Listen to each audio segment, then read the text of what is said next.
So, I grew up on Long Island, New York.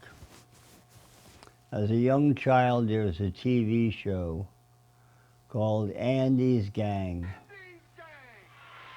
The theme song was, I got a gang, you got a gang, everybody's gotta have a gang, but there's only one real gang for me, good old Andy's Gang. And they featured Rama of the Jungle, adaptations of Rudyard Kipling. And the boy Rama had just a gumsha, he had a turban, no shoes. He hung out in all these temples in Bengal. And when he would go to the temple, he would hear them chanting, Hare Krishna, Krishna Krishna, Hare Hare, Hare Rama, Ram Rama, Hare Hare. And that was my first exposure to Krishna consciousness. Now, when I was in high school,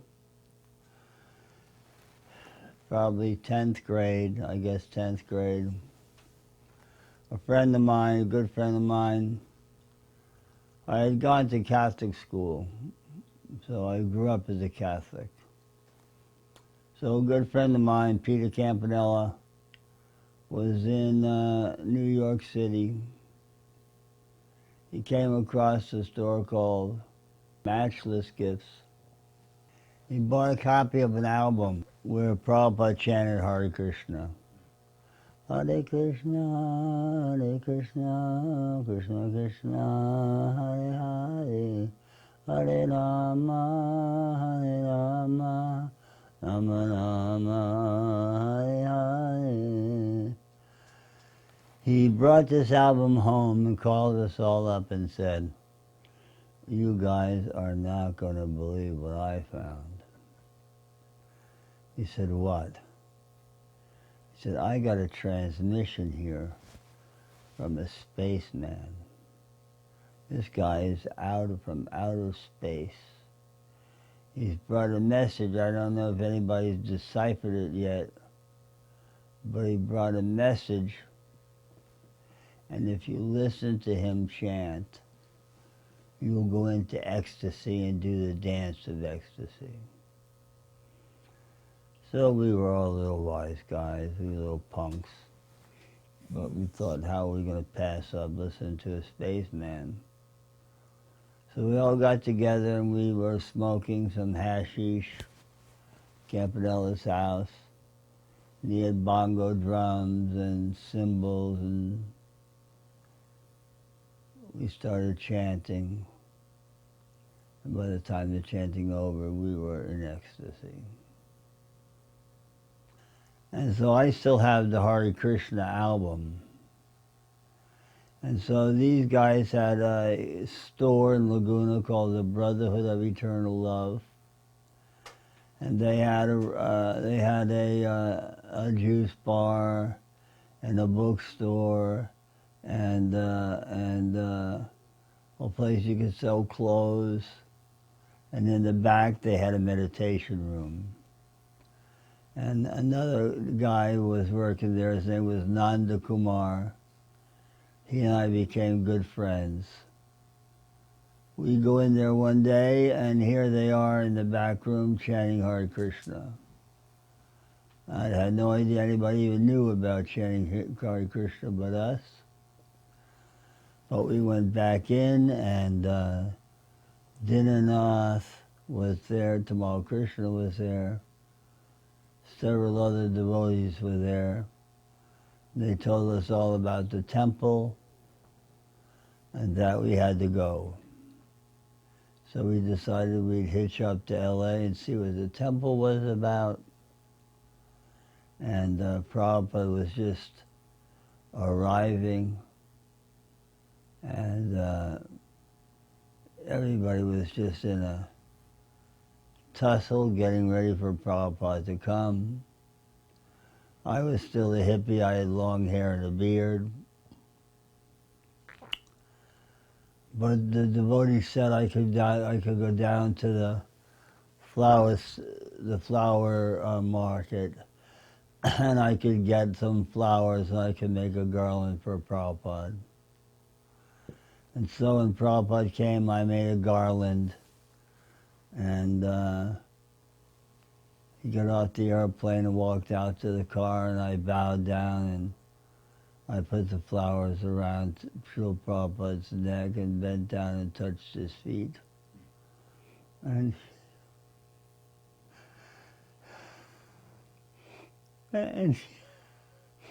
he looked down at me and he said,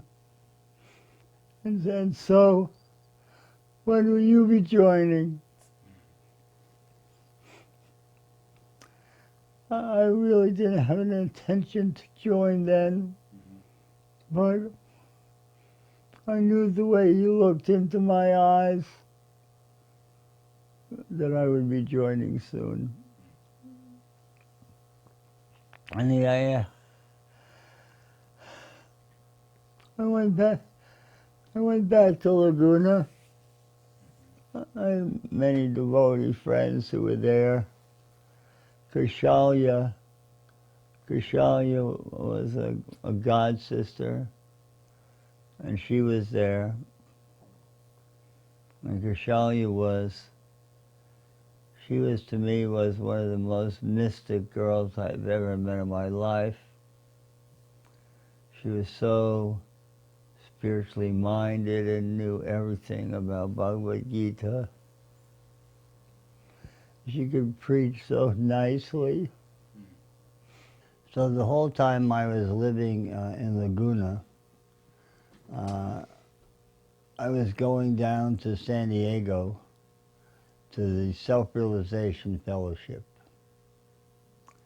And all the people that lived there, although they all seemed nice and sincere, they had hairdos like my mother did, coming home from the beauty parlor, and they just did not have the vibration to attract me to a yoga lifestyle. Whereas when I came to the temple, all the devotees were full of life. And you could tell that there was something happening in them. They were exuberant with devotional sentiment, almost intoxicating to be around them. And you just wanted to know what it was that they could have plugged into that could have transformed their life and made them feel so blissful. And while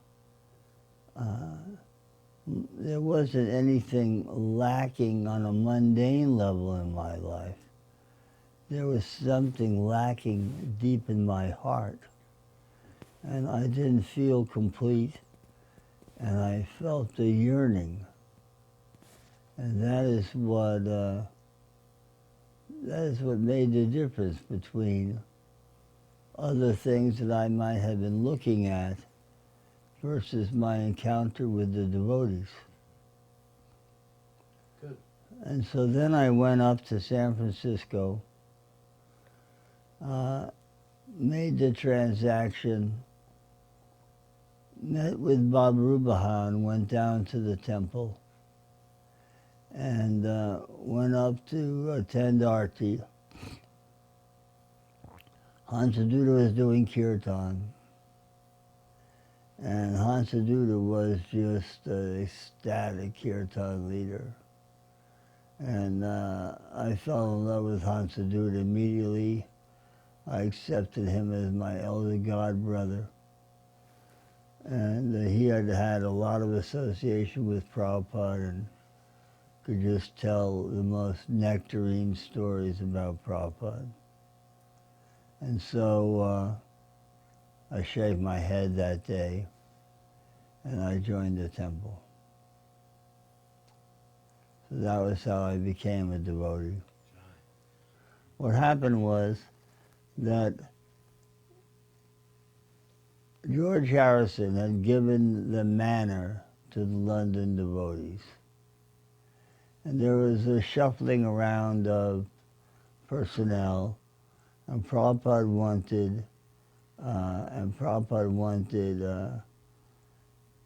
Constantine and Himavati to go to San Francisco. But the Berkeley Temple was so new, there were no initiated devotees in the Berkeley Temple. So Prabhupada said, is there anyone suitable? And Hansadutta said, yes, there's this one boy, Bhaktabil, he would be okay. And so Prabhupada said, all right, send him down and get him initiated. And so I flew down with a couple of other, I think 4 other devotees, my wife, I believe Lochan and Hardayananda, and we all got initiated. And at the initiation, Prabhupada explained that my devotee name was Bahulasva.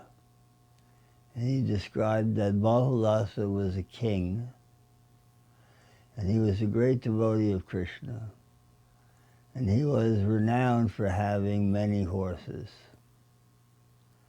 And he said, you have always had many horses, and always will have many horses.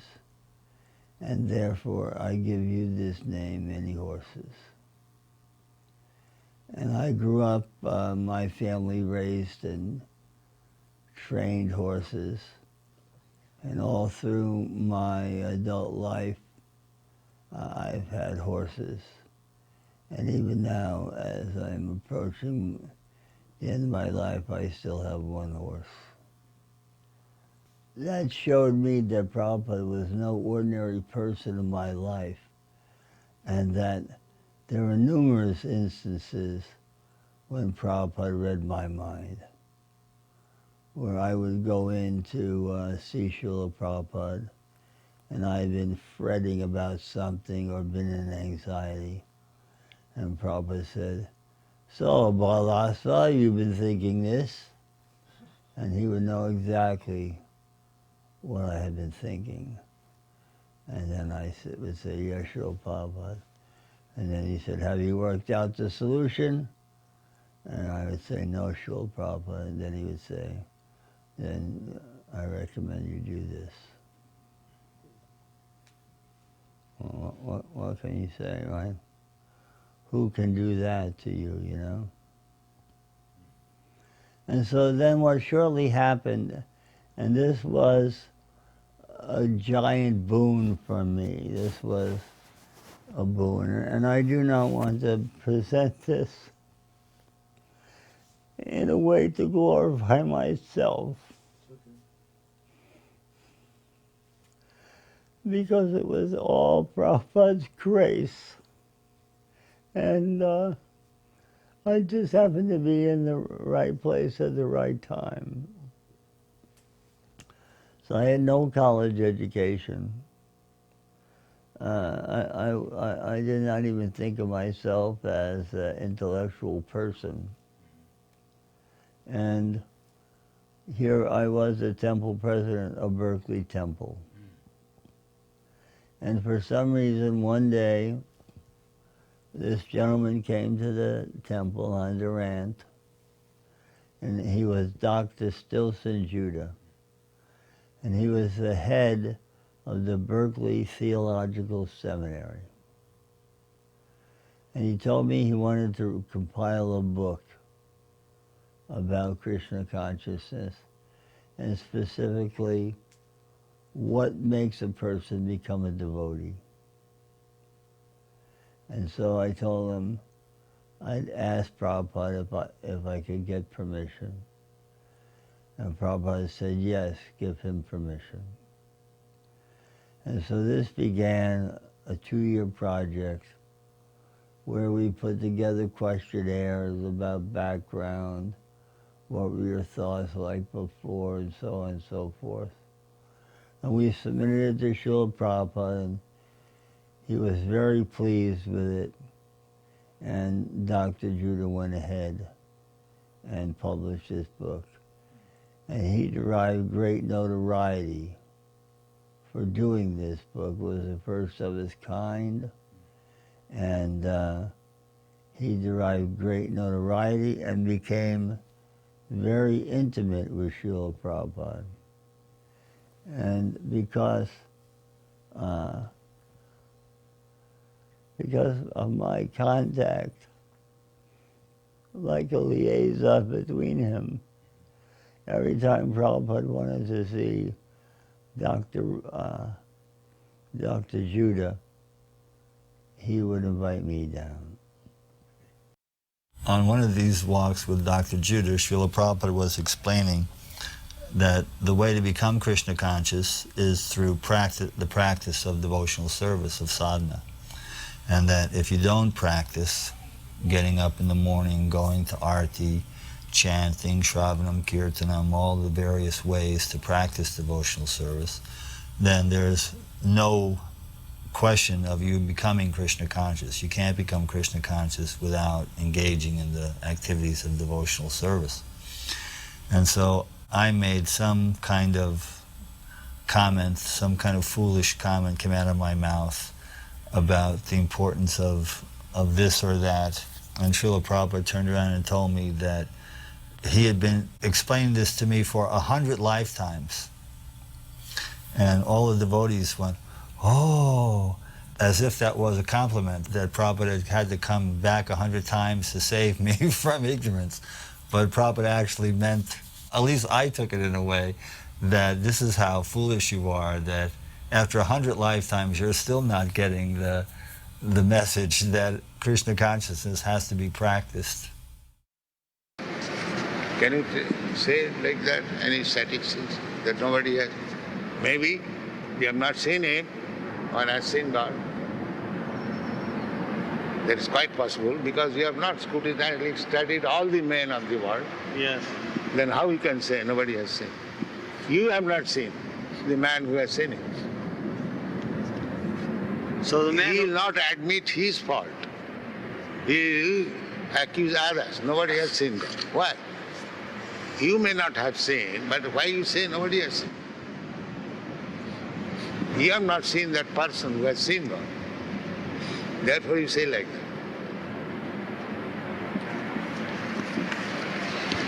So those people who wrote the Bible did not see God.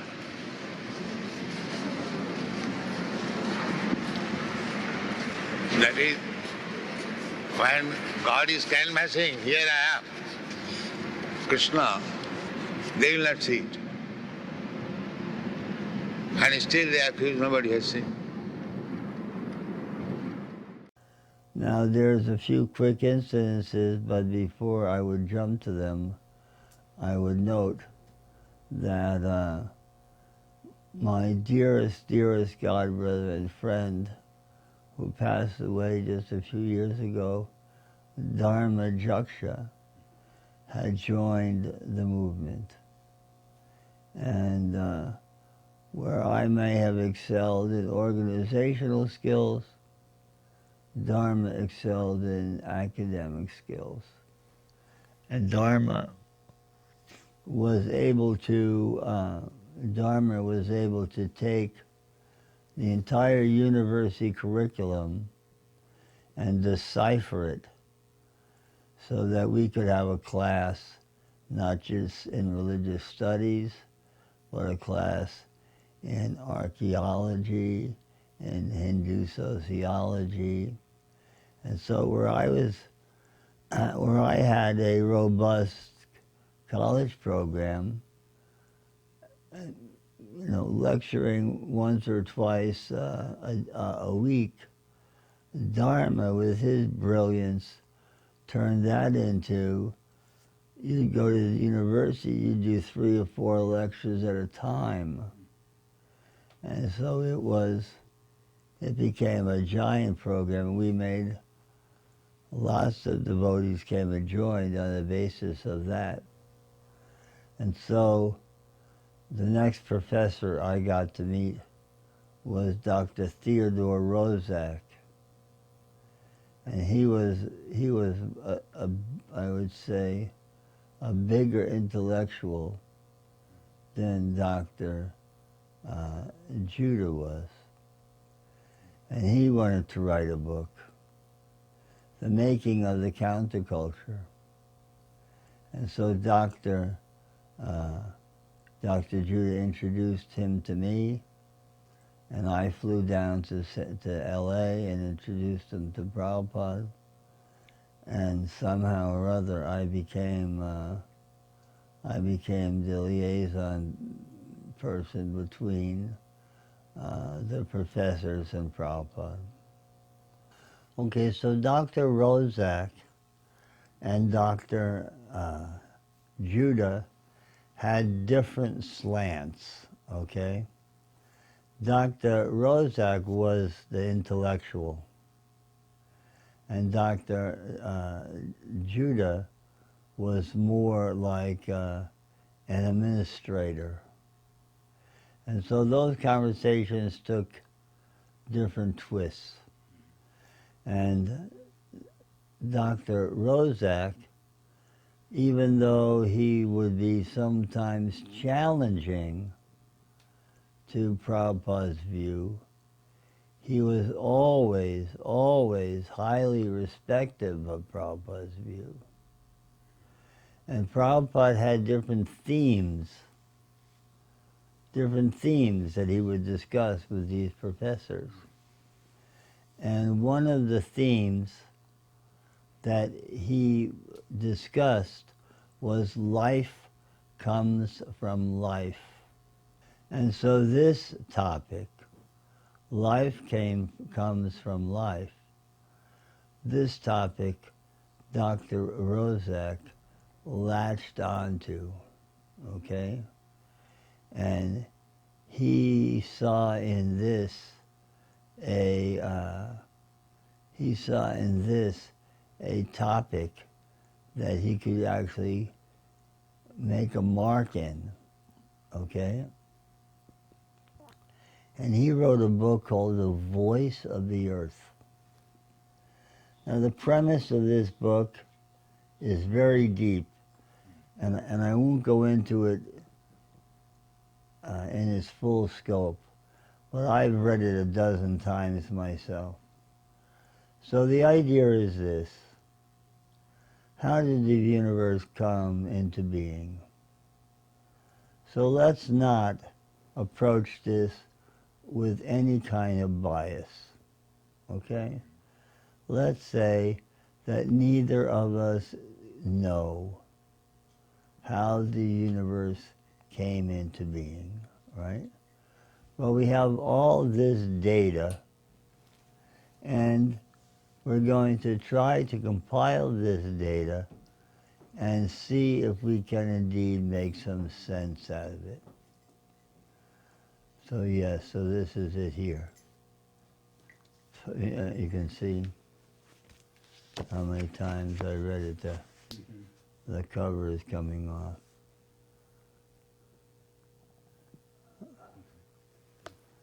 And so the very first notion that some whack-ball scientist put forth was that randomness could describe the evolution of life. And the idea, the kind of joke, if you would, that they put together was, if you put together 1 million monkeys in a room and they all typed away. Eventually they would produce DNA. That was their idea. And so the premise on this is if you had an infinite period of time. And because when this was proposed, nobody knew how old the universe was. So you couldn't really debate it because given an infinite amount of time, anything's possible, right? Certainly, an infinite amount of time is just, you can't even get your head around what an infinite amount of time is. But then, as that theory evolved, and the gentleman who calculated this is in this book, it became apparent there wasn't an infinite amount of time. The universe had a lifespan, 13.5 billion years. Sounds like a lot of time, right? But it pales in comparison to infinite. And so he's shown that there is not adequate time for the monkeys to generate DNA in a type room, typing randomly. So he and Srila Prabhupada put that forth and said to Srila Prabhupada, what do you think of this idea now in light of the 13.5 billion years? And I think this was on a morning walk. And Prabhupada said, obviously, that 13 billion and infinite are not the same, and therefore it would be impossible that such a thing could come about. And then Rozak bit into that, and that became, that got published in this book, and that became one of his major lecturing points. One thing that stands out to me on a very intimate note are Rath Yatras. And, San Francisco Temple is New Jagannath Puri. That's what Prabhupada called it from the beginning. All the devotees who have served there for any length of time worship Jagannath in that spirit. And I love Jagannath Temple like I love Jagannath Puri. And Srila Prabhupada was coming up to do what was called Mantra Rock. Now, there really wasn't a big temple there yet, but Allen Ginsberg, who wrote the introduction to Bhagavad Gita, was convinced he could organize a big kirtan. And so, at his own initiative, Allen organized Mantra Rock. And all the famous rock bands of the day played. Janis Joplin played. You just name it, they were there. And it was a giant success. It really gave the feeling that ISKCON was just going to now explode, and the Bay Area was going to be its holding point, and Country Joe and the Fish were there. And this was a great event, and it was held as a family dog. And the next year we had another festival there. I didn't attend the Mantra Rock Festival. I was still a hippie in Laguna. but I attended the second one. And Narayan had built the carts, and we pulled them through Golden Gate Park, and Prabhupada danced. And when Prabhupada danced, it was like the whole universe danced. Everyone went into pure ecstasy. It was just magnificent. And when it was over, Madhavisa had rented a vehicle, some kind of a limo, to pick Srila Prabhupada up and take Srila Prabhupada back to the apartment that we had rented for him. And when we got to the car, I was standing behind Madhu.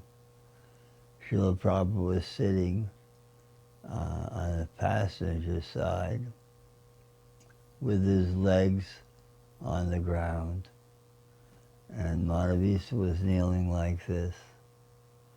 And he said, "Did you like it, Srila Prabhupada?"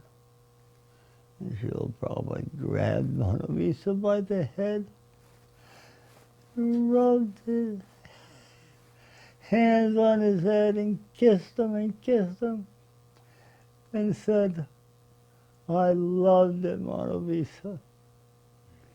And that was just another endearing moment where I realized who the Guru was, who the real Jagat Guru was. The aspect that I had not seen before was the intimacy, was the loving sentiment that the Guru has for the disciple. It was not simply some mechanical thing where you came and, like at a church, made a donation and went away. But there was a deep bond of love between the Guru and the disciple. And then all you had to do was engage in devotional service, and you could experience that directly for yourself. Beautiful. Thank you. And so then we decided we were going to do a Lord Chaitanya festival. And Lochan Das was a great artist. He had been in the Berkeley Temple. He had joined before I did. He created the murtis of Lord Chaitanya. And they were life-size, and we paraded them down the street, and they moved, and their arms moved. And we then culminated that at People's Park. And Prabhupada was very pleased with that event, and encouraged us to continue doing more festivals. And then Issue Upanishad came out. Up until then, we had been just distributing back to Godhead. But then Issue Upanishad came out. And so Hari and I, Dayananda and I, we went out in the evenings, just the two of us, and distributed Issue Upanishad. And that was very nice. Prabhupada was very pleased with that. And then there was a practice where different devotees would have the opportunity to be Prabhupada's servant for some period of time. And so usually if Prabhupada would be traveling, he might be stopping at, some temple, and you'd have an opportunity where there'd be a window of time. You'd have an opportunity to go and to be Prabhupada's servant. And so Prabhupada was coming to New Vrindavan, And there was a couple of weeks where no one was designated to be his servant. And so I was offered the opportunity to do that. And so I was delighted, and I took it immediately. And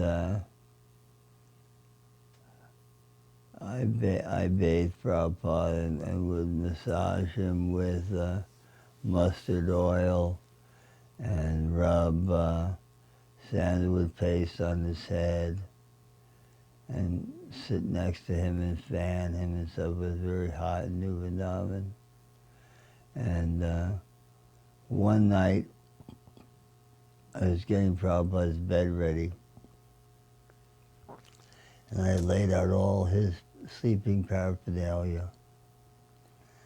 And Prabhupada was looking out the window, and he had a giant Tulsi Tulsi peacock feather that had fallen from, from one of his wrists. And he bent down and picked it up, and he began holding it over his face, and he was just chanting, Govinda, Govinda, Govinda, Govinda.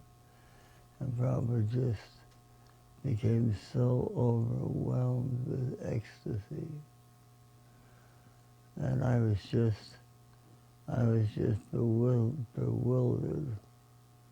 I just didn't know what to think or what to say or anything like that. It was so touching and so intimate. I was actually embarrassed. It was as if I had walked in on something very intimate and should not have been even gazing at it. And then I picked up a few other artifacts that had fallen and straightened up Srila Prabhupada's room. And when he was finished, then I offered my humblest obeisances and walked away. And there were many instances where Prabhupada showed that his knowledge of Krishna was not simply coming out of books, but his knowledge of Krishna was based on the fact that he knew Krishna, and that when he invoked Krishna, there was no doubt that he invoked Krishna. And then we were in the process then of getting a temple in Chicago.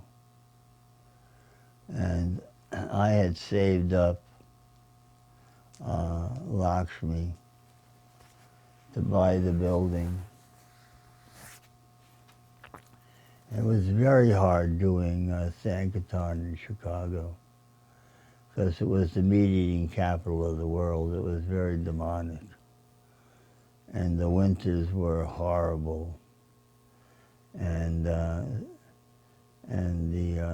Lakshmi was thin and lean. Slow and coming. Yes, when I first got there, we had no water. Purnamai was pregnant. We went through the whole winter with no water, no hot water. Then a blessing from heaven came. Parvajakacharya and Paramahansa, two brahmacharis from Colorado, arrived out of the blue, and they were such great souls. They were so much fun, so enthusiastic, never got tired, and they just revitalized my meager efforts And we finally raised the money. And I'd gone to New Vrindavan to tell Prabhupada, that we raised the funds. And Sasarup had gone there before me. He was GBC. And he insisted on another building that was a YMCA building. And so he was there for 3 or 4 days telling Prabhupada how great that building was. But in my mind it was nothing but a headache. But when I got there it was too late. Prabhupada was convinced we were going to get that building. He was all enthusiastic. Oh, Bahulasva, so you found a building so big. And what was I going to say, right? This is the one in Evanston? In Evanston, yes. So we got that building, but I was always looking for an opportunity to get out of there as quickly as I could. And then finally Chitsukananda had gone to Mexico City, and Prabhupada said he needed help, and we were friends, and so Chitsu kindly invited me there, and then Prabhupada came to Mexico City. Oh my God, you could not have believed that, man. It was the Pope coming to Mexico City. The Mexican people are so devoted, It just blossoms from their heart. And their reception to Srila Prabhupada was just amazing, just amazing. And many, many mayors of towns and county-ships and stuff, right, wanted Prabhupada to come and speak. The Q&As were not really philosophically profound as much as they were love of God directed. I think that's what stood out mostly. There weren't doubters, There weren't, oh, why do you know? There wasn't any of that.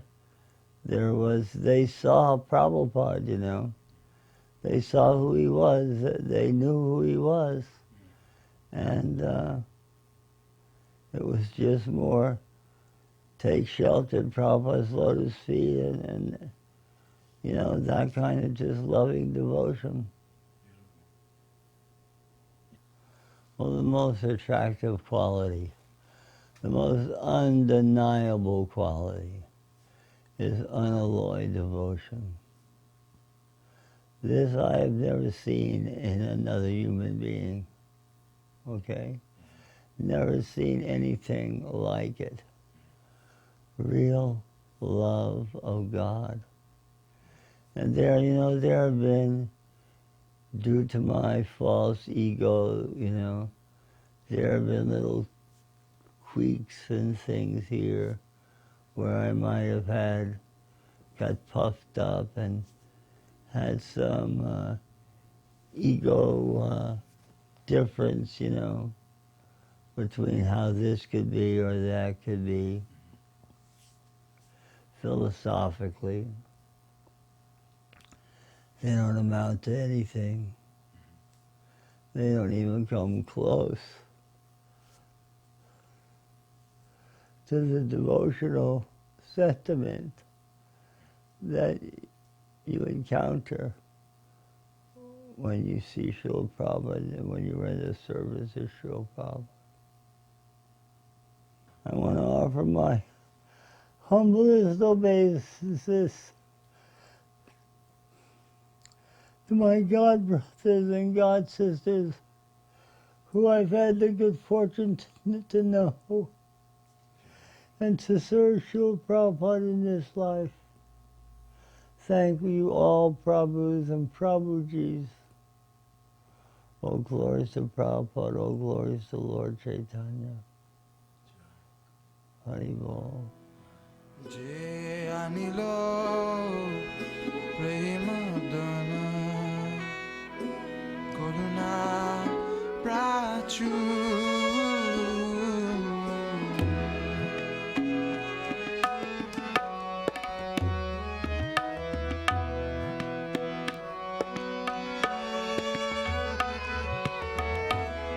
Jai Anilo Premadana Koruna